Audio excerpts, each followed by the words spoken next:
Paper Mario, oh why and how did you take a darker turn for the worse? Fans of the community threaten, chastise, and hate each other over Super, Sticker Star, and Color Splash. Fans go to great lengths to explain why the older games are appreciated, while others complain it's nostalgia clouds, nothing more, and that they weren't that good. But where did it all start and why? Most fans believe Miyamoto was the cause of this, and that's partly true, but what most fans don't know is there's a lot more under the hood than just Miyamoto following his simplification philosophies. One of my fans reached out to me on YouTube and made a huge ass essay. I took the time to read it, and he explained and cited various sources that clear up exactly why Paper Mario changed. I wish I could shout you out, bro, but you told me to keep you anonymous, so I'll respect that. But seriously, thank you so much for laying knowledge and resources onto me. And what do we do with knowledge and resources? Share and spread them to the public, because ignorance and unknowingness can only go so far. These interviews, background info, and more will clear up why Paper Mario changed after the 1,000-Year Door. And the format I'm going to go down is very similar to my fan's message, because plenty of his 2 cents he gave to me I agreed with. Check the sources as well in the description below to see for yourself in case you think I'm lying. Plus, I suggest you use subtitles for this video as well. Firstly, let's talk about Shigeru Miyamoto briefly. Father to Mario, highly respected game developer, not so much by the Paper Mario community. He's been getting flack because he did ask for the cast during Sticker Star to be just the main Super Mario cast. While it is partially true, Miyamoto is to blame here, it's not entirely him. He's not the biggest reason. There are 2 game developers behind Paper Mario that are key to know of in this video. One is Ryota Kawade, and the other Kensuke Tanabe. Ryota Kawade's background info on the Super Mario Wiki states he's a game designer at Intelligent Systems, the company who makes the Paper Mario games, and he was the chief director of Paper Mario on the Nintendo 64, Paper Mario the 1,000-Year Door, and Super Paper Mario. The chief director of the original Paper Marios, and directors usually play a huge factor in involvement and obviously direction of a game and or franchise. It's because of this guy we have the first 3 Paper Marios, with the characters, the stories, the designs, the worlds, everything. We really owe Kawade a huge thank you for the original Paper Mario games. His most recent involvement was in Codename Steam. Right now, he's working on a Fire Emblem trading card game full-time, and in Sticker Star, he was only given special thanks. Now this was a big problem as his involvement in Sticker Star was very minimal, especially compared to the previous 3 Paper Mario titles. Kensuke Tanabe is known as a supervisor on the 1,000-Year Door, which he just overlooks stuff going on, and was a producer for Super Paper Mario, Paper Mario Sticker Star, and Paper Mario Color Splash. And Metroid fans are gonna loathe this if they don't know, or do already know, I don't know. Kensuke Tanabe is the same guy who produced the Metroid Prime Federation Force. But this is a Paper Mario video, not a Metroid video. His involvement in Paper Mario usually let him make more decisions and overlook some ideas and possibilities in the series. Keep in mind, Kawade's position as well as Tanabe's.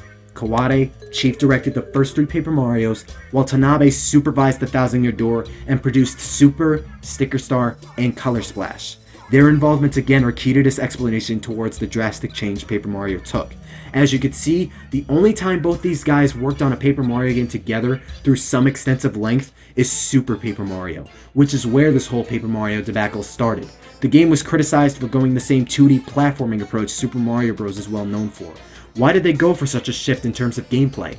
This answer dates back over 10 years ago to an interview by Nintendo of Europe from a May issue of the Nintendo Power magazine found on NeoGAF. It's not the full interview, bear in mind, but it gives enough of an idea as to why Super Paper Mario came as to how it is. Ryota Kawade decided after the 1,000-Year Door he wanted to make something different, something surprising and brand new to add to the Paper Mario concept. Wait, hold on to those pitchforks for just a second.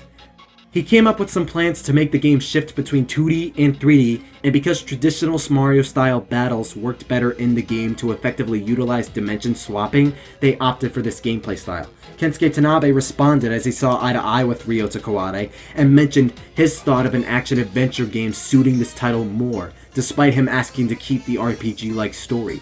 It was a process of trial and error. The team dealt with some troubles and obstacles during development, and it was Kawade answering most of these questions. He also says he always made a conscious effort to add personality, good writing, atmosphere, and dialogue, mostly how to entertain and surprise the player. And quick fun fact, They were asked about a Paper Mario stage in Super Smash Bros. Brawl being possible upon consulting Masahiro Sakurai, which they were unable to do, and I personally suspect that's how we got the Paper Mario stage for Super Smash Bros. For 3DS. But the last thing to go over in this interview, Kawade and Tanabe were asked about Paper Mario's future and a Paper Mario game on the DS. Kawade answered with wanting to make something that could surprise people. He couldn't anticipate Paper Mario's direction, nor whether or not a handheld Paper Mario would come to pass, but he'd like to make one if him and the rest of the staff could make use of the DS's capabilities. Tanabe, on the other hand, answered, "I think that with Super Paper Mario, we accomplished to make a great game that fits well into the Paper Mario universe. If we come up with another unique and influential idea, better than the feature of switching between 2D and 3D dimensions,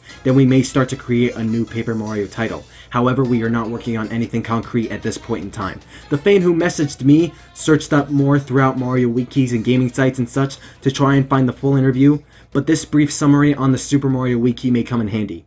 I quote, "After wrapping up development of Paper Mario The Thousand Year Door, director Ryota Kawade wanted to make other types of games using the Paper Mario series. Kawade brainstormed many ideas for a new Paper Mario game that would retain the series' humor, puzzles, and leveling system while featuring a new twist, eventually settling on the concept of switching between 2D and 3D, an idea which came to him during a train ride where Kawade was thinking about the Bowser platforming segments in The Thousand Year Door while looking at the other end of the train. The idea was presented to Nintendo, which suggested that an action-adventure game would best demonstrate the concept. The developers and Nintendo considered that retaining the leveling system was important, as it would allow less dedicated players to still enjoy the game and make it stand out for traditional Mario games. The graphics and character design were deliberately designed to be surreal and unusual to invoke the idea of a Mario world that's not really a Mario world, and because the idea to show something that the player has never seen before was considered a pillar for Paper Mario.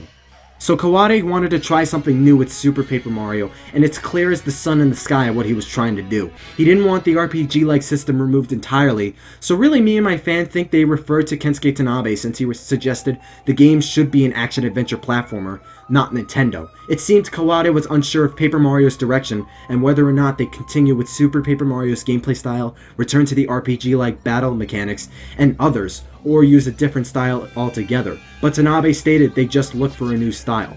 We got this platformer RPG-like hybrid. I did not have much involvement online at the time, and the community apparently went rapid. People were so split on Super Paper Mario, and it definitely caused a lot of controversy, and there was a lot to talk about.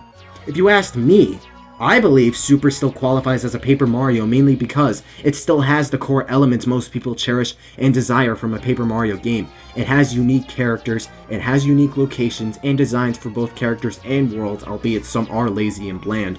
It has a story, it has emotion, it has good writing, and a big world with various connecting paths inside it. Even gameplay-wise, it had half of what the first two Paper Marios had. My main reason for comparing Super Paper Mario with TTYD and PM64 is because even if it didn't exactly play like Paper Mario, it still felt like Paper Mario to its core. You could tell the spirit, the creativity, the passion of Paper Mario is there, and that's why it's more of a Paper Mario than Color Splash is in my eyes, even if both games have similar topics and matters to discuss. But I might get into that in another video, also depending on whether you guys would like that or not. But that explains why Super Paper Mario changed the Paper Mario series. But some of the guys are thinking, well, what about Sticker Star?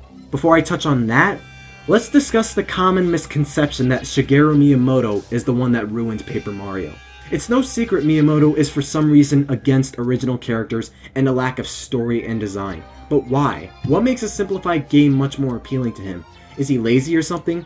He was interviewed on Wired.com as Super Paper Mario came out, but this was around the time Super Mario Galaxy 2 was revealed at E3 2 years later.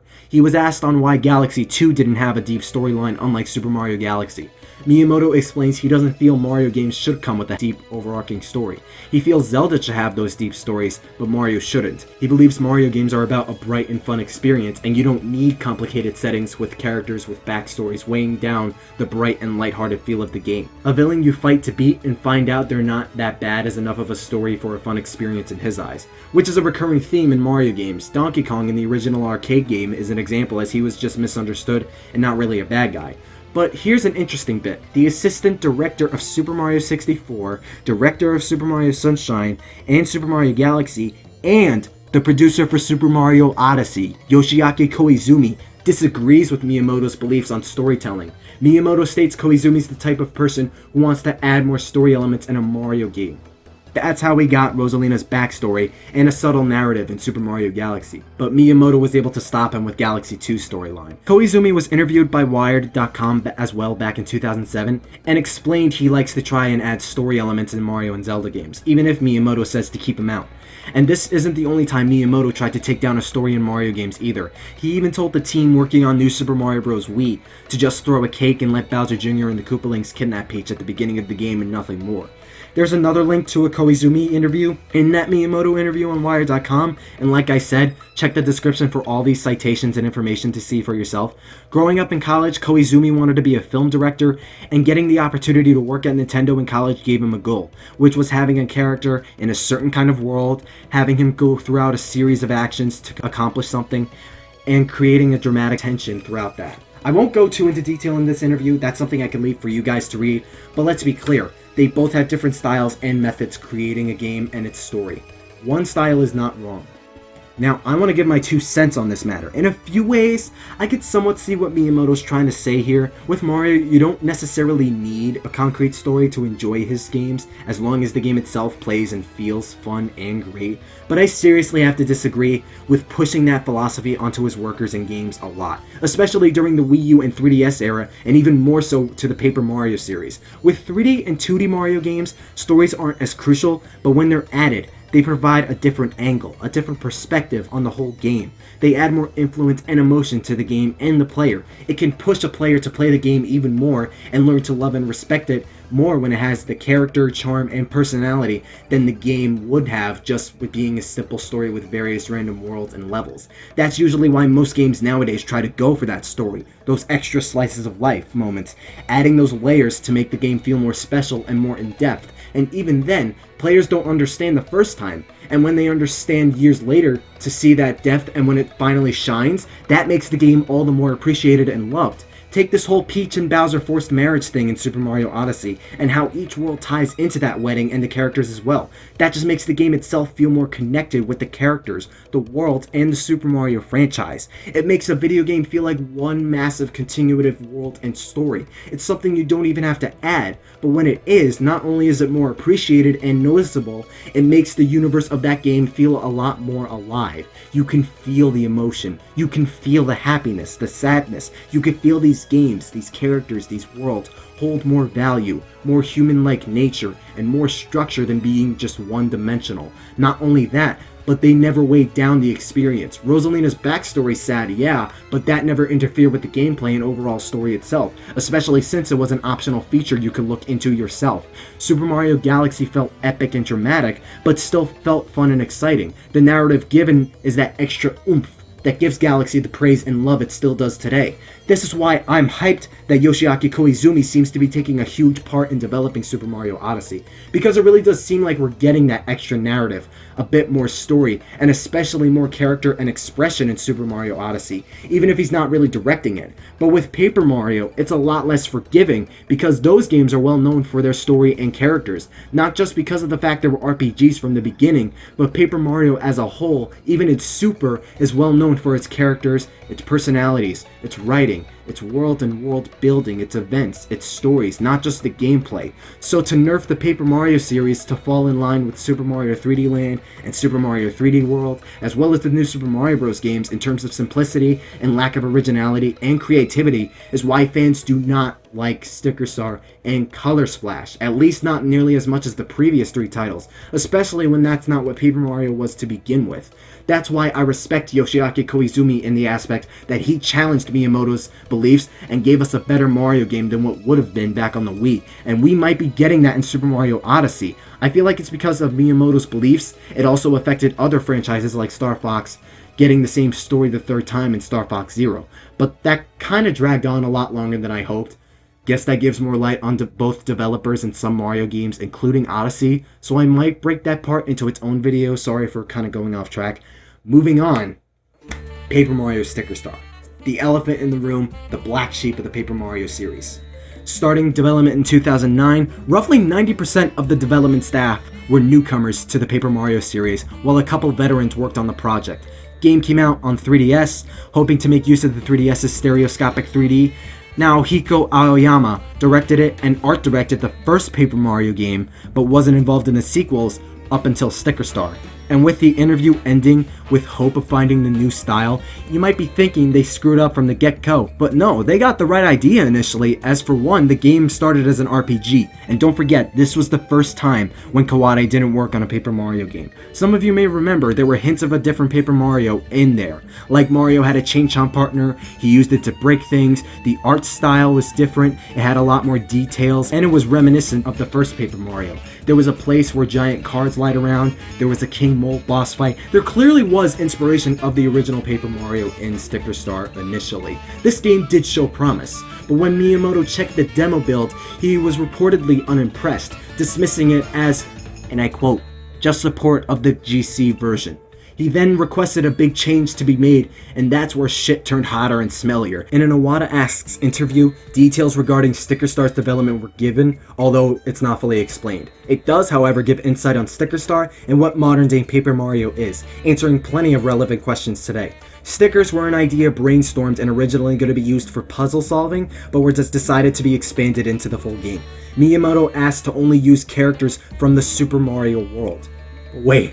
It only gets worse. Tanabe did a survey on Club Nintendo when that was a thing, and not even 1% liked the story for Super Paper Mario. Tanabe and his team eventually decided to throw away the RPG elements altogether, aka the partners, the leveling up, the experience point-based system with progression, etc., in favor of the sticker/card mechanic most have come to dislike. Tanabe was even thinking for a long time on how he wanted to get rid of the RPG experience points, all because of freshly picked Tingle's Rosy Rupee Land, some Zelda spin-off that only released in Japan and Europe, which is also one of the reasons why they decided to go with stickers. But something tells me that survey regarding the story did not go that far with many participants, because you hear from lots of Paper Mario fans globally, whether they like it or not, its story was good. It's the best sold Paper Mario game anyway, so it doesn't make that much sense. In addition, he also told the team to focus on the paper aspect of the visuals, as he does mention how this is the furthest they've taken the concept of paper in the series, as opposed to the paper-thin 2D art style of the previous games. Even though Miyamoto was against the heavy story and restricted development to use pre-established Mario characters only, he didn't take much part in the development, and even less so with Color Splash, because he mostly went hands-on with games made by the Nintendo EAD team. The gameplay wasn't touched on him either, so it didn't get panned. Again, Miyamoto never specifically said only use Toads as NPCs or anything. He said only to use pre-established Mario characters, which the team obviously missed a massive chunk of, because there was a lot they could have done with the Mario cast. Some of you guys might think I hate Miyamoto, but it's going to take more than that for me to be petty towards him. He made one of my favorite video game characters of all time, but even if he was a hindrance, they shouldn't have to rely on his direction. With all these decisions they've made, you think they would have realized by then that these ideas wouldn't go well with the fans. But nope. The game ended up being a mediocre experience for lots of Paper Mario fans. To make matters worse, director and writer of Paper Mario Sticker Star and Color Splash, Taro Kudo, stated they were going to make this game the new standard for the future Paper Mario series, and clearly they've stuck to that. And that explains Sticker Star. Now what about Color Splash? I've talked about Color Splash to near death last year, and I'm gonna try and not beat a dead horse, but there's still info worth noticing and finding. And before I go into it, remember, Ryota Kawade, guy who directed first 3 Paper Mario games, was barely if at all contributing to Sticker Star, is nowhere to be found in Color Splash. For one thing, I want to talk about Risa Tabata. Now what does she have to do with Paper Mario?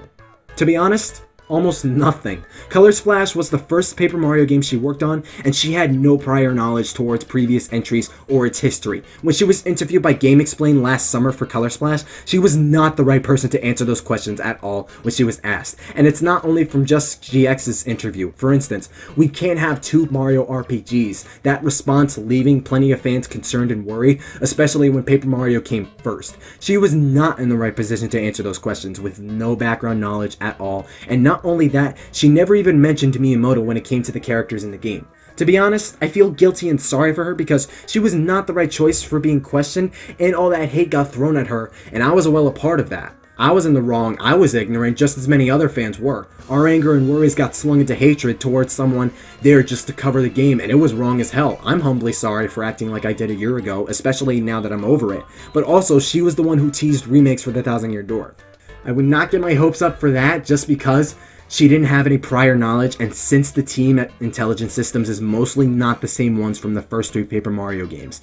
And when Color Splash came out, even though the game was fairly received to be favorable, the game bombed hard. You don't even have to factor in it was on a dead console. You know how people reacted to this game and how similar it was to Sticker Star. It was an improvement, but not a direction they should have went in to begin with. And let's discuss one more interview that's short with Kensuke Tanabe, 2 months after Color Splash released, regarding the lack of original characters, Paper Mario's direction, and more. And this really highlights that not only did Tanabe and his team fail to learn from the backlash and criticism Sticker Star got, and even Color Splashes, but how ignorant Tanabe actually is. The idea for painting the world came from the director of Color Splash, Ikuno, his kids coloring, and decided to do that for the next game. Even the art style was studied through various textures and types of paper in order to capture that sense, which I like the art style. It's magnificent to look at, but looking back on the original 3, especially the Thousand Year Door, I like to see the original art style return slightly more, mainly because Paper Mario's art style was told like a storybook and it had a charm to it, not so the world itself is actually paper. It was an aesthetic, not a core element. Again, I'm not bashing on Color Splash's art style, I love how it looks, but the black outlines make the world feel more natural and alive than cardboard cutouts and paper mache. Tanabe stated they continued with the trend of ditching the RPG-like system and to make Color Splash an action-adventure game with puzzle elements at its core. He says the paint hammers that increase your paint supply is you leveling up, which I kinda call bullshit because not only is that cheap, but also me and various other players didn't find any trouble whatsoever filling in your paint or even running out. And if they drop outside of battle, how are you going to call that experience? They're drops. You collect those. They're optional. It's not the same. It's about as novel as the coins are, because they drop out of battle as well. They came through various control mistakes, making the UI and combat system, and ultimately made a system where you had to carefully select your card and figure out how to battle, even if it was frustrating. That same one where you had to drag the card in the slot, hit an OK button, touch the card again, paint it in, hit it OK. Touch the card, slide it up, look up at the TV. That frustrating battle system. That's one problem I had with Color Splash. There was an advanced setting, but even if that made it slightly less tedious, it was still tedious all the same. Battling and using cards especially still felt like a chore. So it didn't make sense to me that they would add a system that was frustrating just for fans to get past it. Not everyone's gonna get past that. And even when you do, it's still tedious and a chore. To add insult to injury, Tanabe considered the core fanbase to be 7 to 10-year-old fans, which, excuse my tongue, is an absolute complete load of fucking bullshit. Consider this back when the Wii U was barely relevant and how long Nintendo has had its fans. Do you know exactly what kind of people bought a Wii U? Do you know how many fans are in their teen years and are adolescents and are adults? Don't even count the Paper Mario fans. I'm counting the Nintendo fans, especially now. You're ignoring 60% of your other demographic and only focusing on little kids. The fans who are loyal and still enjoy your products to this day. The hardcore Nintendo fans. You're ignoring them. The fans of the franchise, and you're making and only focusing on the casual fans. Which was a common problem among the Wii U library. With how Splatoon, Mario Kart, and Smash appealed to more than just the casual crowd, they became the bestsellers on the Wii U, and Color Splash was one of the last games to come out on the system. You think they learned from those games that they think beyond young children and beyond that pink thing because Splatoon did it too. You know, over 60% of the rest of the fandom. Not everyone likes Mario, I know, but if you're just focusing on the crowd that's younger than tweens, that's a pretty low number, especially compared to the vast majority of not just Mario fans, but Nintendo fans. You want these games to appeal not just to Mario fans, but other fans of various ages as well. It's games like The Thousand Year Door, Breath of the Wild, ARMS, Splatoon, Metroid Prime, Star Fox Assault, and more that appeal to more than just the casual crowd that almost anyone can love, respect, and cherish together. You want fucking proof adults play and love Paper Mario, especially the older ones? My best friend, his username is Afanda. I really fucking hope you're watching this video. He's 19. Lost interest in Mario since Super Mario 3D World. Borderline has no interest in Nintendo whatsoever other than ARMS and some engineering and design choices behind the Switch. I bring my GameCube over to his house nowadays, and with another best friend, and Tasma1, we're all 19, we play GameCube games together. We showed him The Thousand Year Door, got through the prologue. Next time we hang out, first thing he wanted to do was play it. Finished chapter 1, took a break, and he wanted to play it again. You know how exhausted we were that day? We finished chapter 1 and 2 in one day, over 8 hours of The Thousand Year Door. and we finished around 3 in the morning. My god, I am not gonna live that one down because that may be one of my favorite hangouts with my 2 best friends. He loves the absolute hell out of the Thousand Year Door, and it's so fun watching him play this past summer. Unfortunately, college is putting that playthrough on hold, but Afanda, come in here and tell these people I speak the truth, my boy. A non-Nintendo fan, tried a Paper Mario game at an adolescent age, loves it. Look at the fandom itself. Throughout various websites, forums, other sources, do teens and adults play, review, critique, and spread and buy these games to everyone. Thankfully, the Switch's marketing displays the overall company is paying attention, and every commercial you almost don't see kids. You often see teenagers, college kids, adolescents, adults, anyone of any age play these games. I get into people in my classes at college to play and enjoy Mario Kart, ARMS, Sonic Mania, and more, I bet, down the line. Even my professors, my 70, 80-year-old professors take interest in it, and it's incredible. Don't just settle on some little kids. Go for the big picture. Notice the rest of your fans.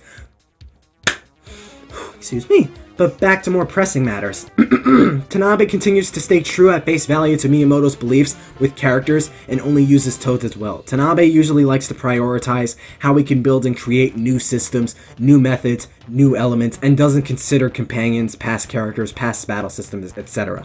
Tanabe thinks Paper Mario is about innovation, when it was far from it. Really, anything that seems Miyamoto influenced is actually Tanabe influenced, as he's kind of a fill-in for him, as he is one of the big 3 main guys at Nintendo SPD who Miyamoto oversees.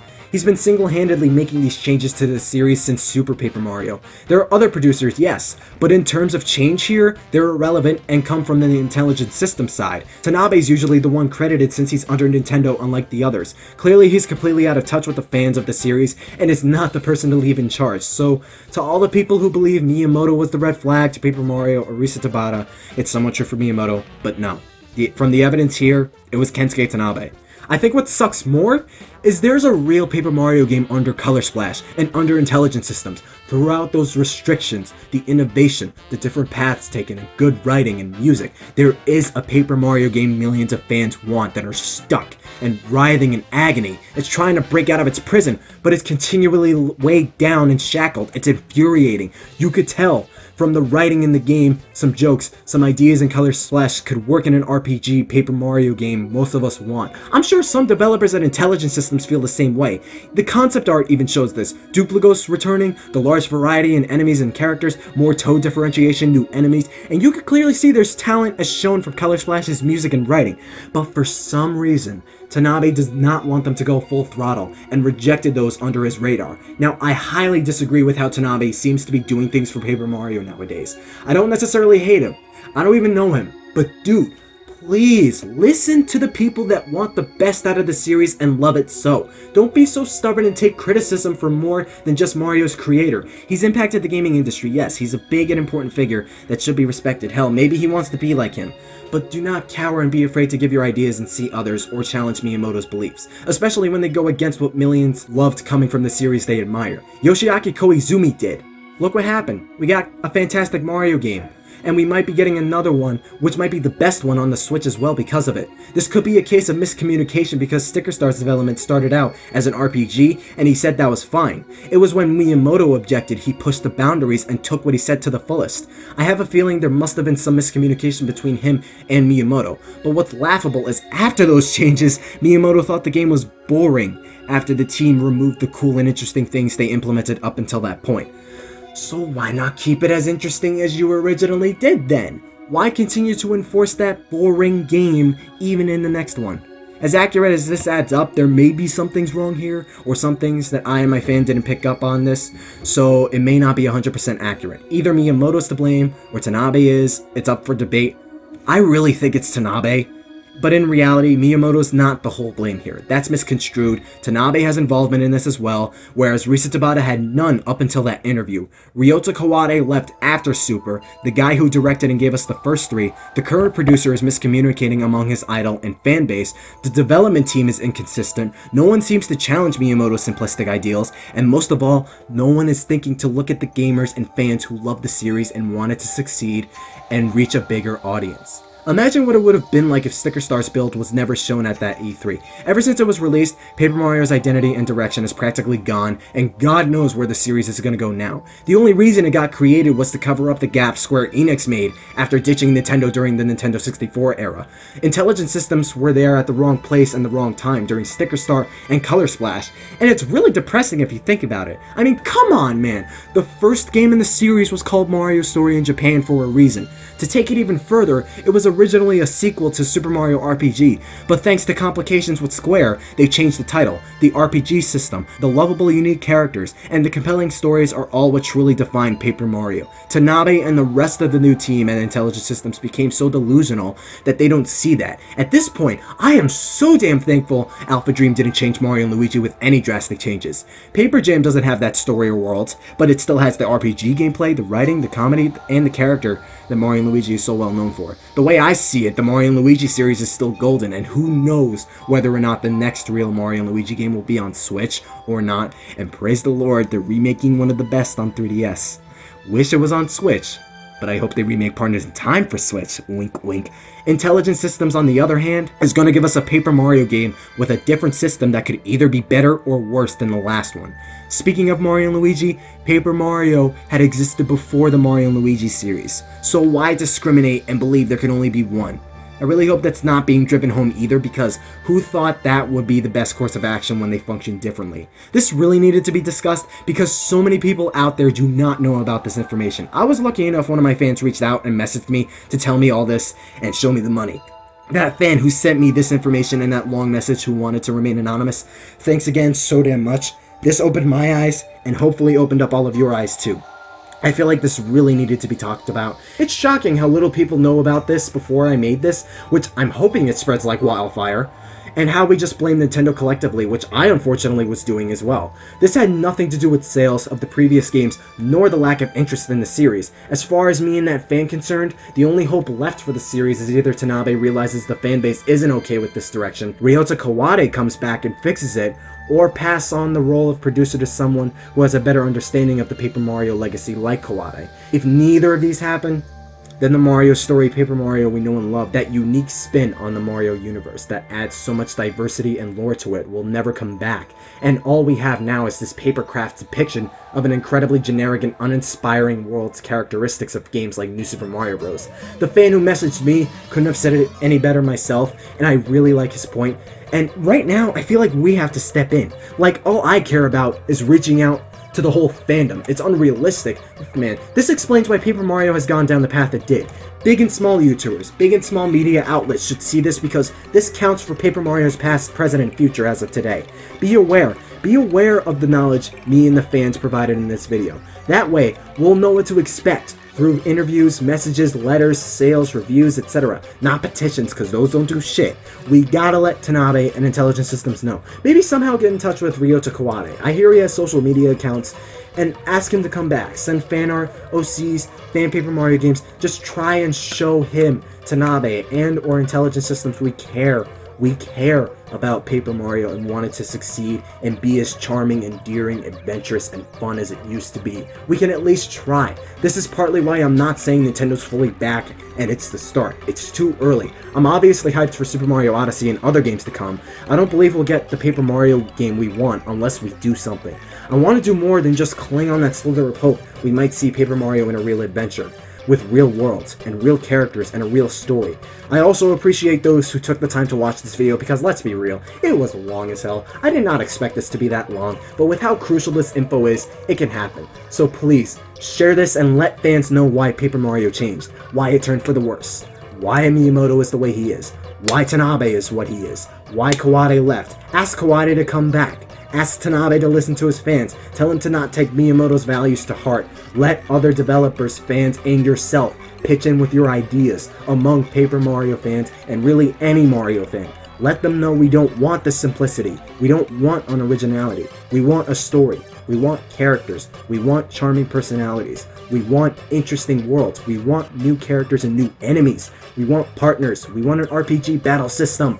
We want what Paper Mario used to be. We want a real Paper Mario game. And with that, I wish you all to stay super.